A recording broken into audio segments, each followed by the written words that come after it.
देख रहे हैं पंच न्यूज एनसीआर और मैं हूं आपके साथ मानवी ठाकुर। शुरुआत करते हैं आज की खास खबरों से। अधिक अपडेट्स के लिए बने रहिए पंच न्यूज एनसीआर के साथ।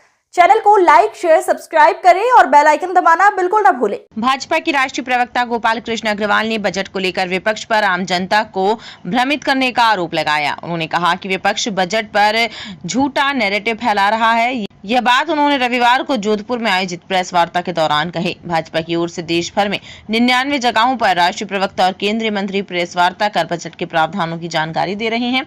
इसी कड़ी में भाजपा के राष्ट्रीय प्रवक्ता गोपाल कृष्ण अग्रवाल जोधपुर पहुंचे और विपक्ष पर बजट को लेकर गलत नैरेटिव फैलाने का आरोप लगाया। उन्होंने कहा कि बजट को लेकर जिस तरह से विपक्ष अलग अलग बातें बोलकर जनता को भ्रमित करने का प्रयास कर रहा है, उस नैरेटिव को दूर करने के लिए भारतीय जनता पार्टी आम जनता के समक्ष बजट के प्रावधान को रख रही है।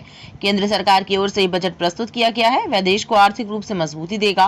बेरोजगार, किसान, लघु उद्योग और इंफ्रास्ट्रक्चर को लेकर भी बजट में कई महत्वपूर्ण प्रावधान किए गए हैं। उन्होंने कहा कि बजट में जिन राज्यों का नाम नहीं लिया गया है, इसका मतलब ये नहीं कि उन राज्यों को कुछ मिलेगा नहीं। उन्होंने बताया कि बजट में रोजगार को लेकर जो योजना बनी है, उससे देश के सभी राज्यों के बेरोजगार युवाओं को फायदा मिलेगा। ये प्रावधान केवल एक राज्य में नहीं, MSME के लिए बजट में जो प्रावधान है वह हर राज्य के उद्यमियों के लिए उपयोगी साबित होगा। कोई नैरेटिव कई लोग रॉन्ग कह रहे हैं कि भाई बाकी प्रदेशों को क्या मिला, तो राजस्थान यहाँ के लिए महत्वपूर्ण है। तो मैं राजस्थान की कुछ बातें आपके सामने रखना चाहता हूँ।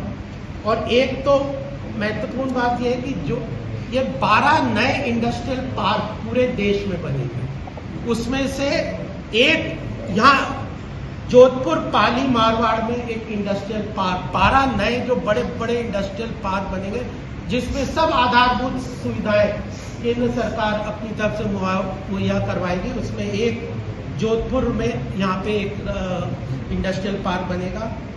टूरिज्म ये राजस्थान के लिए बहुत महत्वपूर्ण है और देश की अर्थव्यवस्था का 5% जो कंट्रीब्यूशन है, पूरी जो हमारी अब विश्व की 5वीं बड़ी अर्थव्यवस्था के रूप में भारत की अर्थव्यवस्था बन गई है, तो उसमें 5% जो कंट्रीब्यूशन है वो राजस्थान के टूरिज्म सेक्टर का है।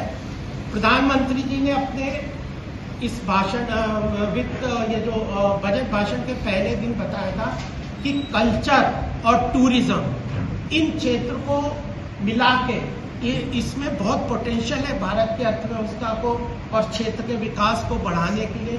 उन योजनाओं को लागू करने के लिए प्रसाद स्कीम्स लेके आए, जो 41 नए सेंटर्स पूरे देश में